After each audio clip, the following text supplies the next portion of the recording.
life forms in the Galapagos Islands, right?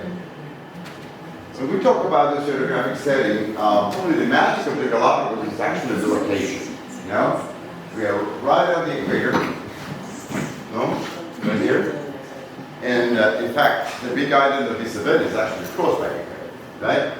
So, and by being over there, we have the confluence of a system of different ocean currents. No, more than two are actually playing around in here. It's the currents and counter currents. In the average, let's say about mid-year, more or less, most of the waters from the northern hemisphere will meet the waters of the southern hemisphere, and this is called the intertropical conversion zone. You know, so obviously the currents that one way or another will come onto the Galapagos from the south, as well as from the north, from the east, as well as from the west. So it's a very intricate pattern of ocean currents that come into the islands and generate some very, very special effects. Now, probably the most important one and the prevailing one for most of the year is this, which is actually the first time it was actually described as was Alexander von Humboldt in the early 19th century. Sometimes referred as a Peru coastal current, as a cold current that comes all the way from Antarctica, washes out all the west coast of South America, and just by the rotation of the planet, what approaches the equator, turns westwards and hits the Galapagos. That generates the rather cold temperature that we feel in the islands, in spite of the fact that we're right below the tropics, right? This is very, very strong. Usually pick it up by June, you know, and it's probably the most important, the largest flow around August, early September, you know, and sort of start decaying by December. The strength of this decay is because we have a great influx of the current coming from here, getting heated up over this area of Panama, and then turns westwards, and that invades the Galapagos with warm waters. Okay? Also, there's another current which is very, very interesting, because these are primarily superficial in the ocean, right? But this current, the Cranwell current, is an undercurrent. That means that it's circulating somewhere like 400 or 500 meters under the surface. Therefore, it's very cold, and comes from the west and hits the Galapagos platform in this western part, you know? Generating a lot of very cold water there that has an incredibly enriching effect, as I will explain in a minute. So the playing of all these currents back and forth is what generates the seasons in here. Of course, that's why in the Galapagos there are penguins, you know? And there are sea lions from California and all these creatures. You know? So obviously, that makes up the Galapagos being very, very dry in the lowlands, you know, desert, as we have seen, and also generates the mist on highlands, you know, generating a very interesting effect on the different islands. Now, if we go back to you remember this slide, the Cranwell current is sort of striking the bottom, it crashes against here, and brings all the inorganic nutrients up to the surface, made them available for the plankton right at the ocean surface, and that makes the food chain to explode in this western part of the islands. And the waters, therefore, in the western part of the islands are extremely rich, extremely productive. That's where whales tend to concentrate around, looking for very, very rich plankton, plankton-rich waters on the western part of the islands. The rest, of course, most of the currents will be coming over here, but the Cranwell current has a very important effect, which is called upwelling of nutrients into this part. You know? The Cranwell current is very much constant all year round. It's not that affected by the heating up because it's an undercurrent. Whereas the Panama, as well as the Cranwell current, gets affected by the tilting of the sun and so forth and so on. Once they get into the Galapagos, the things become more intricate, you know, because they get into this very regular submarine platform built up over millions of years.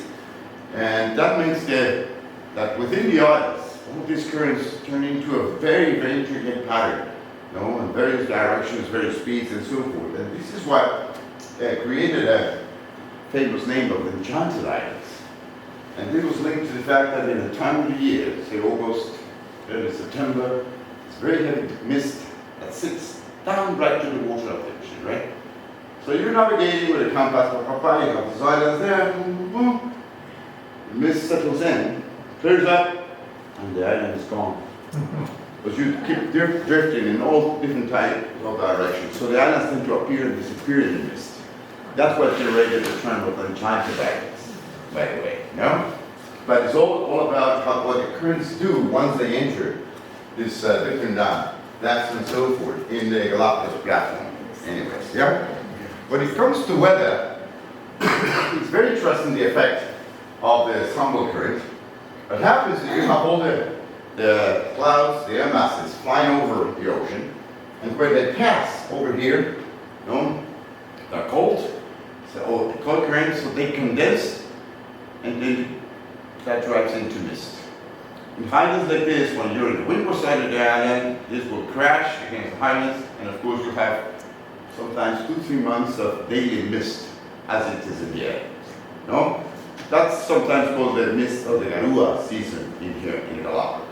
But when the Humboldt current decays, and therefore the intertropical conversion zone is pushed south by this, which is sometimes called El Niño, not to be confused with the El Niño phenomenon, which is an entirely different thing. Why is it called El Niño? Because usually it comes around Christmas. Try it. Right? So that brings this warm water here. So all these air masses flying over the ocean remain warm.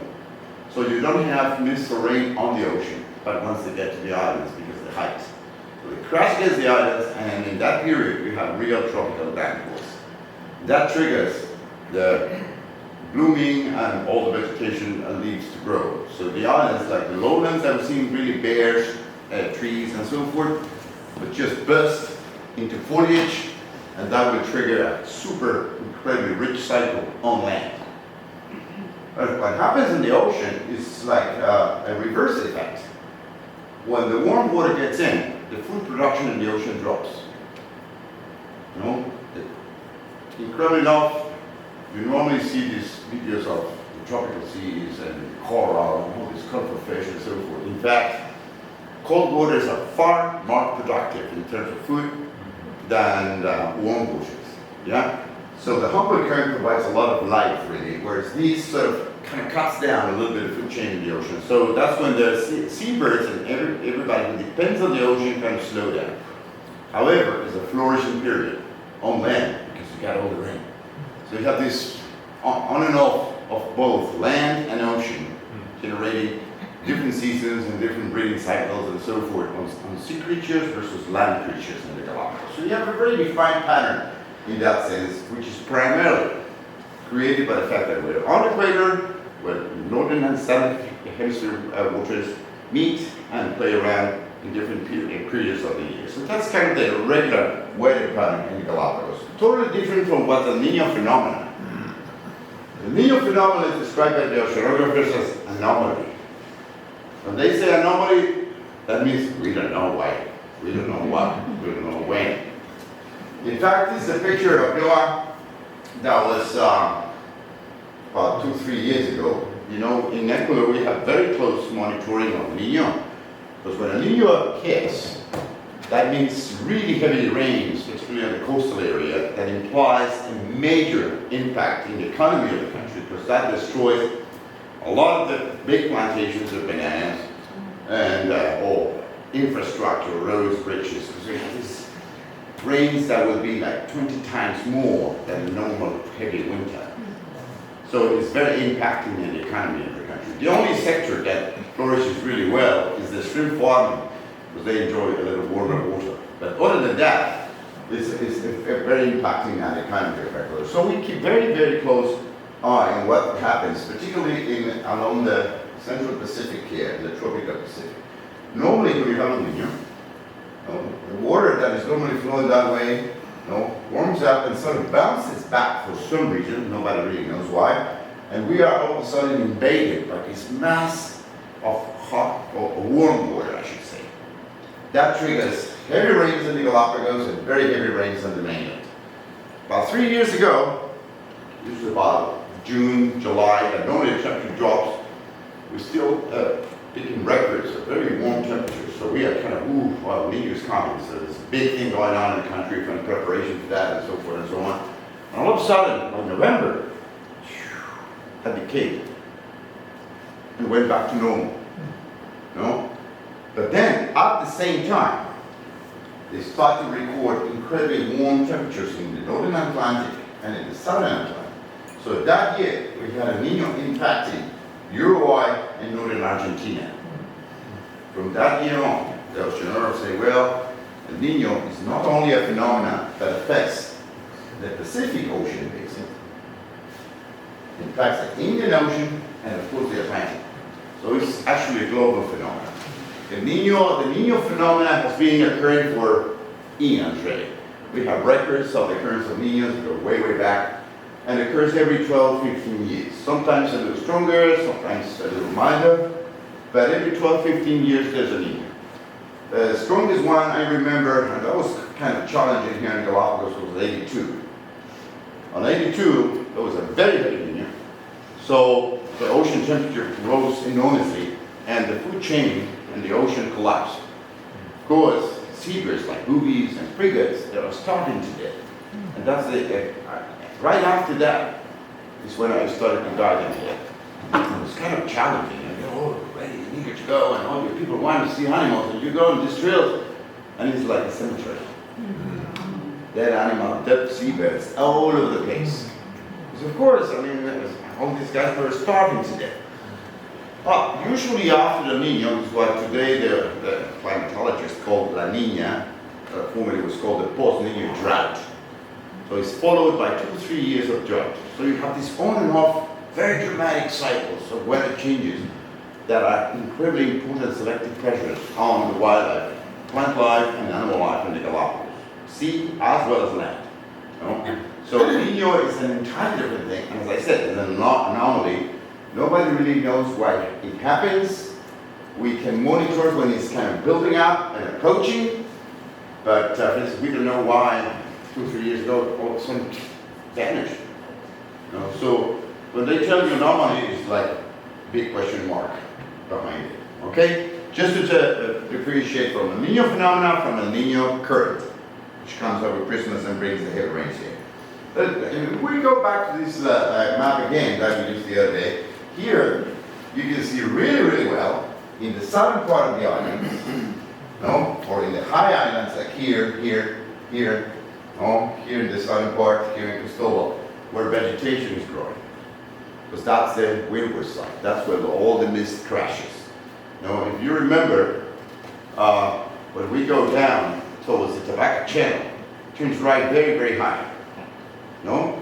And as you will see, particularly tomorrow, we'll be coming into the windward side. We are more or less at this level, no? And they will start going down, no? As we will see tomorrow. We are in a fern zone, so there's a lot of ferns around here, so it's very humid. No? Then the Celeste zone. And then the dry zone on the south side is very low, because this area catches a lot of humidity. Whereas these zones are totally absent here because of lack of water. This is a sort of cross-section model of Santa Cruz Island. No? So there are certain communities, plant communities, that are totally absent in the leeward side of the islands. And it's all linked to the impact of the trade winds. No? And of course, in the leeward side, the arid zone is much higher. In the south side, it's rather low, probably maybe 150 feet or so. It turns already humid. Whereas in the other side, it goes quite a ways out. So that conditions the distribution of vegetation very strongly. When we go to, we were talking about this scrap of lava, totally naked with no life whatsoever coming out of the ocean, right? No soil, no plants, no nothing. And of course, things have to arrive somehow, right? When we are talking about the arrival of things, one of the important things to take into account is the source of these creatures, of all these things that come here. Particularly important the fact that we are very close to mainland Ecuador, part of Colombia, and Panama, and Costa Rica in this part, which are very, very biodiverse territories. So you have a great number of species that have somehow the potential to be here. It's totally different like in Iceland, where the nearest source probably have, 300-400 species of plants, versus here, that on the coast will have over 10,000, 12,000. So the potential, the number of species of the source is a critical factor, on the things that are likely to come. So when we talk about sources, mainland Ecuador, and also this part of Ecuador, and also a little bit Colombia and Costa Rica, because of the currents, how they play, are a very important factor. Another source is the South Pacific, where the Campbell current is very strong. Of course, washes out all this part, bringing stuff from here all the way north and turning west towards the Galapagos. That's how the penguins got to the islands. The penguins first conquered this part here, that's the humble penguin, which is like this tall. And some populations of them got to here and get reduced size because there's more limited amount of food in here. So the Galapagos penguin is a tiny little thing like this, second smallest in the world, brought in by the currents from the South Pacific. Same thing happens with the North Pacific, because of course you have all the currents coming like this way. Example, the sea lion. The sea lion you have over here is originated in the Californian populations, right? Very, very important, and this is kind of weird. Worldwide, I'm pretty sure you have noticed the great abundance of mosses on the trees here. Mosses and ferns are spread by spores, microscopic spores. These fly in the atmosphere, thousands of meters up. And so being in the ocean doesn't mean anything for them, because they can float forever. In fact, there's been some interesting projects, spores that have been sampled out of jetliners, transcontinental jetliners, being brought down, given the right conditions, they germinate. So it's not surprising that here we have a great variety of ferns and mosses, because getting here in the middle of the ocean doesn't really matter for them. They can travel very, very widely. So these are probably maybe the most important sources of wildlife in the Galapagos. So obviously, there are various ways to get here. They're classified as active and passive. Active are, of course, seabirds. They fly on their own. If they're tired, they sit in the water and they carry on. They pretty much follow the water. And if the currents are coming this way, they're kind of dragging all the fish banks along. So they just follow, until they, there's a bunch of islands over there to perch and roost. So for seabirds, they come by themselves. And so do marine mammals, as well as inshore and pelagic fish. They're in their habitat, the ocean is not a big deal for them. It's different when they are passive transportation. That means that they are brought in by somebody. And one thing which is interesting is attached or inside organisms, particularly birds. Have you worked on the field? When you're working in the field, then you have all of a sudden a bunch of seeds attached to your pants.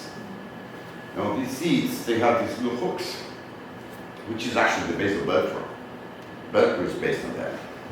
But so obviously, there's a lot of things that can be attached to plumage or to mud and sediments on their feet. So they're brought in accidentally, right? Or inside. A lot of birds, have a lot of things inside which are not really digested. In fact, certain seeds, unless they go through a bird, they will not germinate. They have these very hard shells. So a lot of them were brought inside, particularly birds, and probably some other animals, but more important birds. Ocean currents, of course, being dragged over, and trade winds.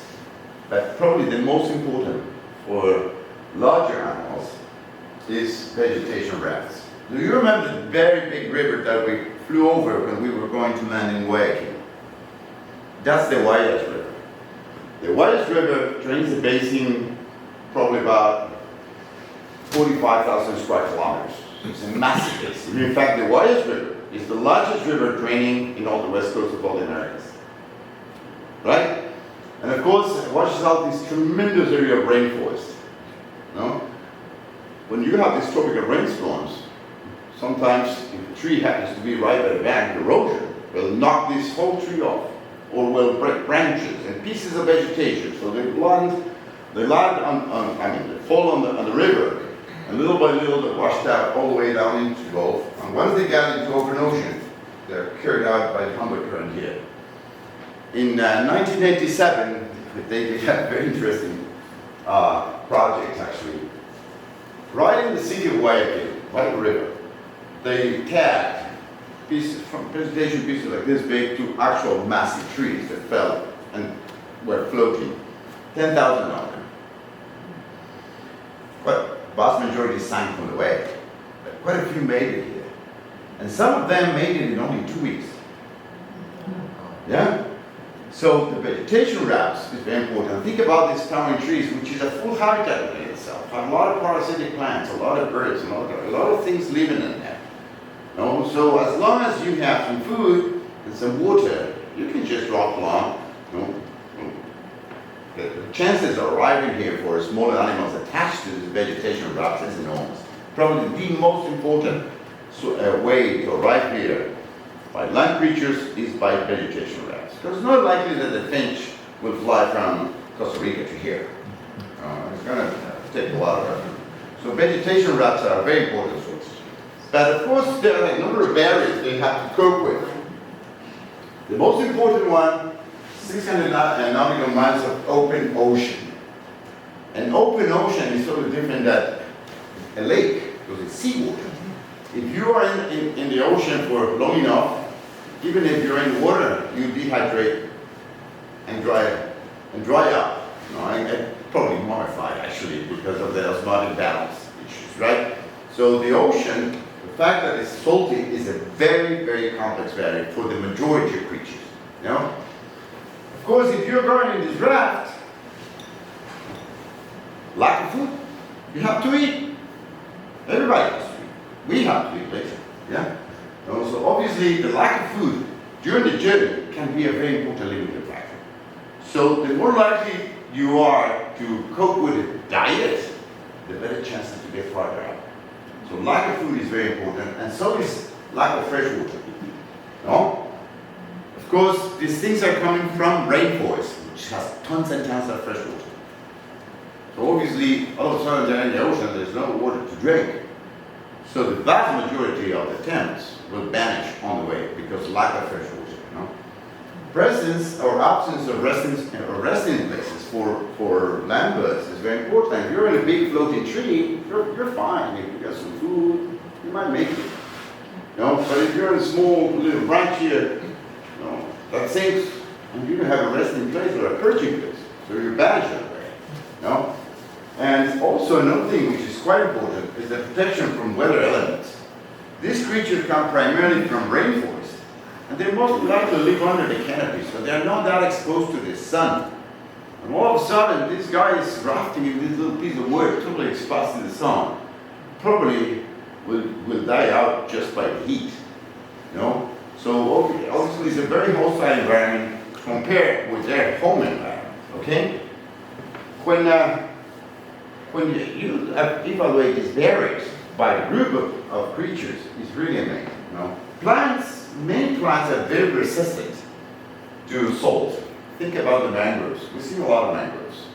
Mangroves grow in presence of seawater. So floating in the water forever is not harmful then.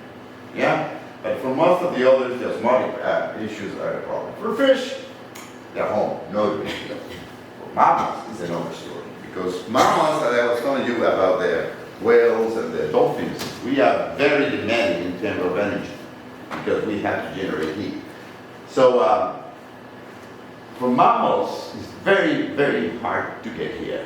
In fact, native mammals in the Galapagos are only represented by one giant rat like this big and 2-3 species of rice rats. That's all the mammals, they are land mammals which are in the Galapagos.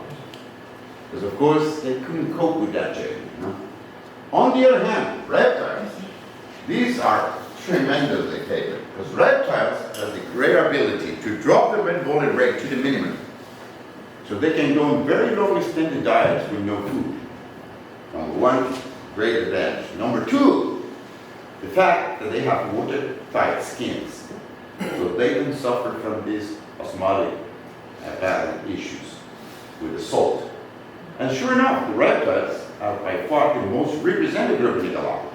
15 species of tortoises, 3-4 different species of iguanas, 9 species of snakes, probably a good dozen species of lizards. No? So reptile is by far the most represented group of animals in the Galapagos because of these features that they have. No? On birds is interesting. And birds are very different. You know? Say, for instance, seed eaters. The seed eaters have this great capability to generate what is called metabolic water. A lot of seed eaters, they do not need to drink water at all. They can extract all the water from the seeds and grain that they eat. And that's plenty for them. Yeah? So, lack of fresh water is not a big issue as long as they get some food. Because they are super efficient using the water in the food. In contrast, hummingbirds, they're in trouble. We happen to have the richest variety of hummingbirds on Earth in mainland Ecuador. You know? But of course, say a tree falls down, there are a few flowers in bloom in this raft. So, of course, the hummingbirds are just feeding on it. As long as it's in fresh water, the plant will keep producing nectar. But as soon as they get into seawater, the plant will not produce nectar anymore. And that will trigger an extinction or collapse of the hummingbirds in there. And sure enough, even though that mainland Ecuador is the richest country on Earth in hummingbird species, they are zero in the Galapagos. It couldn't cope with the journey. So in birds, it's very evident that they vary. But poor amphibians, these are totally out of luck. Why? Because they need to be permanently in contact with fresh water. So for them, 600 miles of ocean is a totally unbreakable barrier. They cannot handle that. And in fact, by natural means, there are zero amphibians. It's a group which is totally absent in the Galapagos because of this ocean barrier. Yeah? So depends on the animal you're talking, how important this ocean barrier becomes. No? But let's say that some of these animals made it here. No? Okay, let's assume that these animals made it here. No? But you have a number of physical needs once you arrive to get established. Plants, pretty obvious, form soils. They come from rainforests, which are more likely clayish soils. Now suddenly comes this very hard rock, lava. Such a different environment, so most of the plants that made it here really never really got a chance to establish. Such a difference they couldn't cope with. Water availability is another issue. The rainforest, you got water all year round, perfectly fine, no big deal. But they come over here and they have these 3-4 months with no rain whatsoever. Much worse if you have post-Nino drought. No? So a lot of plants made it here, I don't know, struggled to make it here, probably made it, but once they got in here, most of them vanished by lack of water. Weather is also a very important factor. The seasonality, the occurrence of Niños and so forth can be a very, very important impact in populations of plants, even native ones, much more so plants arriving from rainforest.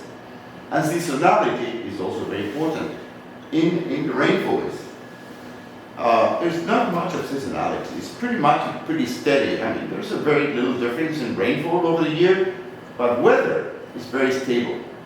That's not the case in the Galapagos because of the playing of these currents. So seasonality can play a very important need for plants. And animals is the same. They need a substrate, place, perch, stand, walk, feed, do all this stuff. Shelter places. Of course, they're coming in from rainforest, no? Exposing this black lava field. Looks very different. Roosting places for birds. Of course, you come over here, there are no bushes, no nesting material, there's no water. So obviously, it's an incredible change from the home habitat. And that implies also very important issues. Same weather and seasonality will impact on animals as well as on plants. So you have all these physical needs, which are again limiting factors to get established if they made it here. Okay? But then you go, things are getting more and more complex. And it's ecological needs. With plants, you need symbiotic organisms. When you go in the field and you find like a wild being, like a blue bunny, right? Pull it up, and the root has these little nodules. Those nodules are the type of bacteria that produce an enzyme capable to dissolve the rock to generate soil. If you make it over here and you have that partner, you're not going to grow. You know? So symbiotic organisms are very, very important. Of course, availability of partners. Oh yeah, okay, you made it here, okay, you're happy. Let's say that you start growing. Perfect, no problem. You come to be, and there's no partner. That'll be hundreds of pollinators. You come over here, there's nobody to pollinate your flowers. You're in trouble. You're in trouble. Yeah. Seasonality, same thing. You might bloom a certain time when probably a pollinator that was only 200 meters off would not bloom at the same time. So seasonality is very important. You know? Availability of spreaders. In rainforest, you have all these tanagers and fruit eaters and so forth that spread your seeds very easily. Up here, there's nothing to do. So you might probably say you got in here, you start to grow, you bloom, you fruit, you seed, but there's nobody to spread your seeds. So possibilities to take over a territory are very limited. You know? And also, relative presence and absence of herbivores. Now, say that you already arrived to the Galapagos of the plants at a later stage. There's already a few plants living, and there's only iguanas here. And of course, okay, you got it here, fine, made it here. I'll find a little grass in there, little soil, some water, start to grow. Okay, fine. Then comes a lot of iguana, gone. Yeah. So it's impacting throughout every step of the life cycle. Same thing with animals. Shelter places, nesting places, nest materials in growing up is very critical because in the rainforest, particularly birds are very picky in the materials they use to build their nests. None of those materials are here. No, so when it comes to build a nest, they can have some very heavy issues now. Partners and mates, seasonality, food sources, and predators and competition. Because if there's only a few berries to feed on and you have 10 birds surviving, maybe one or two, if so, will survive. The vast majority will just vanish by competition. So ecological needs are again another filter to let things arrive and establish and progress and take over the territory. So, as you can see, over time, several species made it here. Yeah, plants, animals, and some of them made it in good shape, right? In fact, once they got here, some of them are variable enough to find a wide range of opportunities, right? And therefore, they settle and start growing, you know, and became bigger and bigger in population. The most successful ones where they had the greatest variability, the ones that can vary in all these needs, are the most successful ones, no? So the capacity to adapt to a new environment is vital in making this creature, animal or plant, whatever, very successful. So the most variable, the better. No? So the most variable got in here, like for instance the ancestor of the finches, which is a blue-black grasswood. Right in here is a seed eater, a bunch of plants, bunch of seeds of all types and sizes. Ooh, it's like getting to heaven. No? So they start growing really big. So they can take over very large areas. There's nobody to compete for seeds with that. No? So that's very, very important. So that can trigger the growth, the explosive growth of populations, and eventually, by genetic variation, diversification into different species over time. So the most successful types grew bigger, no, in proportions, no, and the less suited, unfortunately, they vanished. No? They start going down to the moment that the population is so small that by inbreeding issues, they just kind of self-extend themselves. No? So as you can see, it's one thing arriving here, another thing establishing, and another thing progressing. That's why in the Galapagos, if you count all the plant species, they're not even 300 versus 12, 14,000 species on the source. No? Same thing with animals. No? We have a few animals, not even 150 versus the thousands that we have in America. It's all these filters that they have to struggle through. The vast majority were dead ends when it comes to arrival and establishment of life forms. Then last night, I was doing my talk. At the end of my talk, some of you say, well, no, we would like to hear a little bit about evolution. And I go, Jesus, we don't have much time because we only have tomorrow, right? So I'm trying to think, how can I link this to evolution? So went back to my room, and then so step out, I was thinking, So I decided to make this Frankenstein here. Yeah. No? So I have to go back to the source. So I have this metaphysic meeting with Charlie. Says, yeah, you talk about evolution, you go to the source. No? This buddy is the guy. No? So say, Charlie, what would be the most critical things that I would like to explain to my people? No? He gave me a few tips here. First of all, he said, well, you know, Ramon, this is the kind of trip we did in Galapagos. We spent here 5 weeks, basically going like crazy, moving around, exploring, mapping a little bit, but more likely in a lot of cases, looking for water, for fresh water. No, so the people came and made all this crazy, Spudge Floriana, Cristobal, so it's James, Isabella, that was right, 4 islands. Most of the others were not touched. No, in some parts, Darwin disembarked and spent a few days on land. No, like here also in the highlands. Some of the cases with Fitzroy and the rest of the crew, like in Floriana, Isabella. So this is what they did during these 5 weeks of stay in September 1534. No?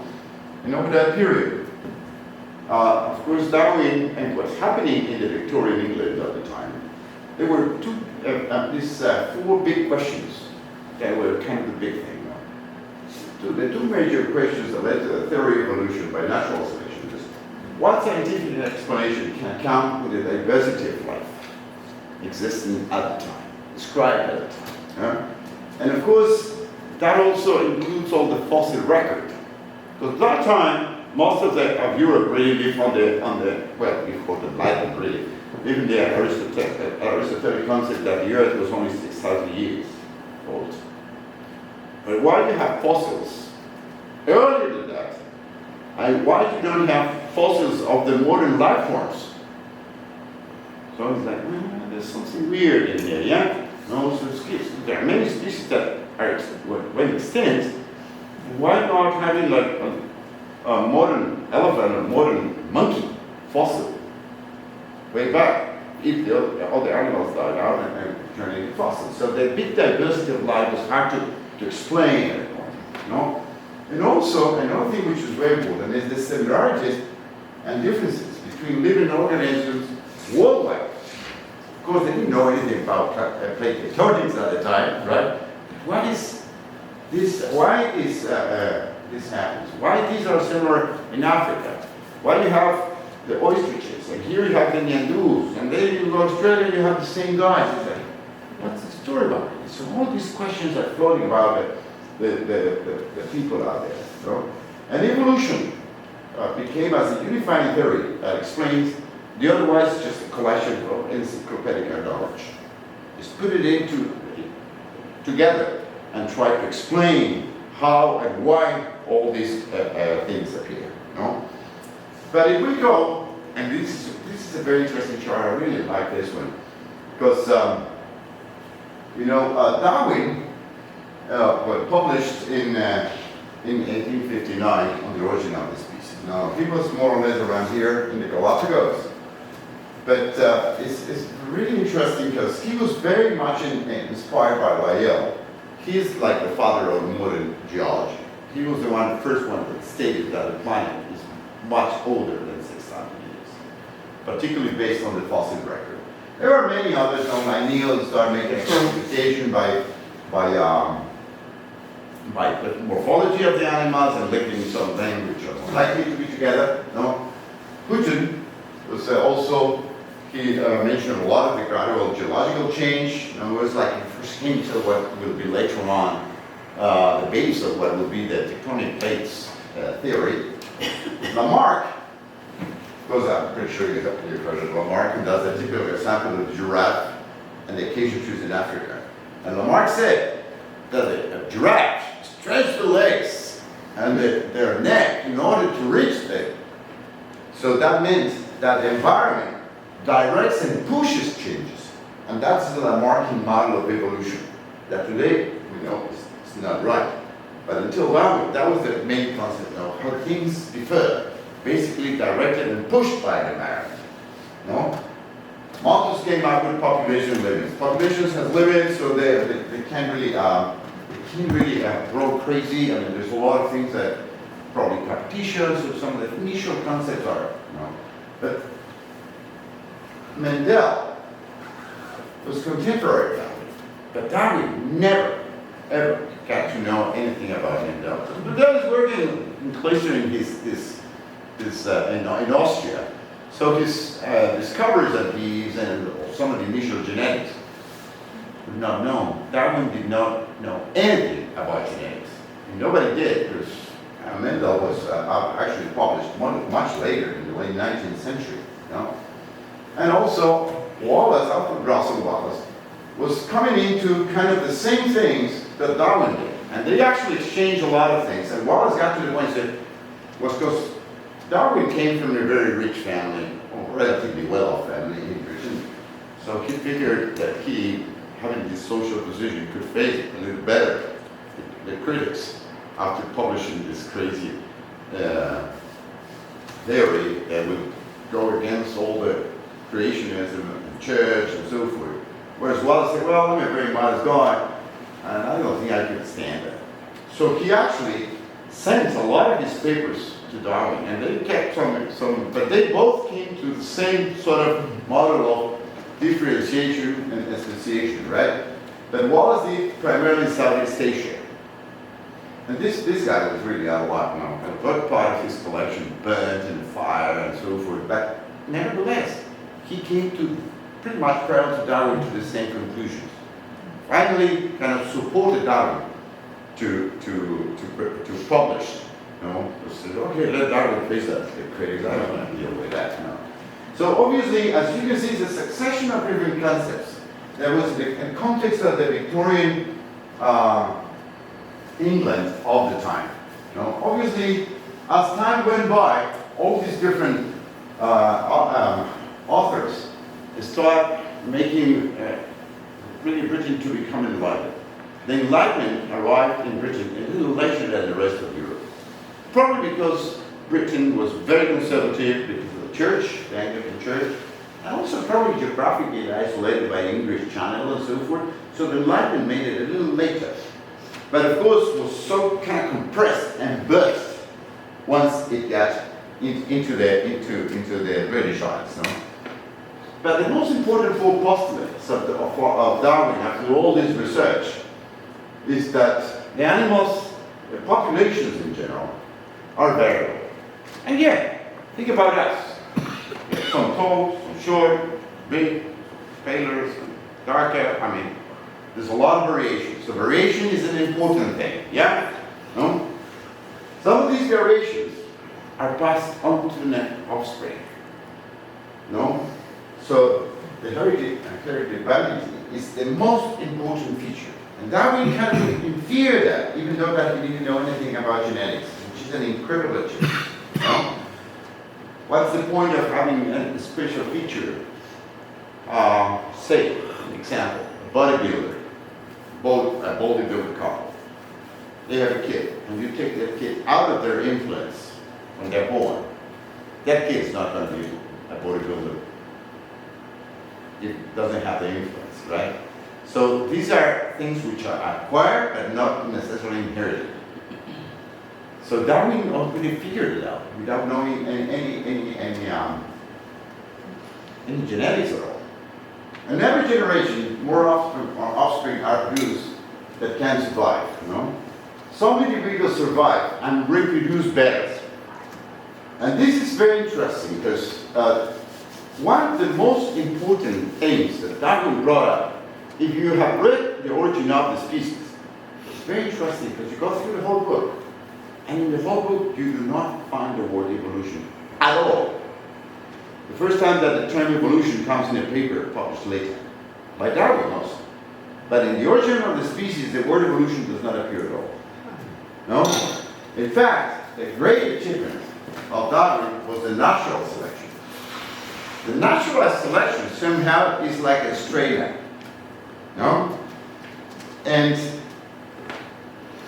all these things are happening, changes in the populations. Many of them by inheritance, many of them by variability, many of them by mutation and genetic recombination we know today. Right? So natural selection acts on individuals. whereas evolution acts on populations. So what's the meaning in terms of a genetic pool of a species? If just one guy has this one feature, if that gene is not distributed in a larger proportion, it will be totally meaningless in terms of evolution. Okay? So natural selection is very important to understand that it acts on individuals. So if this individual is not strong enough to survive, boom, is wiped out, period. No? But in evolution, you have to have a genetic pool to grow. So the most important forces of evolution today we know are mutation and genetic recombination. No? And natural selection, as I said, environment acts like a strainer of the things that happen that let you go through, no? And separate successful from genetic failures. And there's a lot of examples of that, no? And this is pretty cool. And I'm going to bring an example that might sound crazy. Think about, let's pick two guys. Let's pick a yuppie from Wall Street, and let's pick an original guy from Australia. If they're both in their environment, they're both very successful on their way. Okay? No problem. But what? If you put this one in New York and the other one back to the central of Africa. So it all depends where you are. No? So the most important achievement of Darwin is figuring out that the environment is what selects changes. And changes occur randomly. Today, we know that there are mutations and genetic recombination that triggers all these mutations. Think about the primates that were before man, before the man get as a Homo erectus. They're working for legs, and this mutant all of a sudden is able to stand up. What would be the advantage of that? Of course, you're in the African savannas, you can spot better your game, or the animals that are going to kill you, right? So that mutation that triggered men to be erect was an incredible achievement. So obviously, mutations are the things. Mutations occur randomly. And if you happen to have a mutation that makes you more suitable, you're pretty good off. The vast majority of them will be genetic failures, and you're wiped out, and you're aimed to extinction. So if you think about it, all what we see today, including ourselves, we are the result of a collection of successful mutations over, in the case of man, 4 million years at least. Yeah? Plants the same. Animals the same. So believe it or not, we're a bunch of very happy, lucky, successful mutants. Thank you very much, David.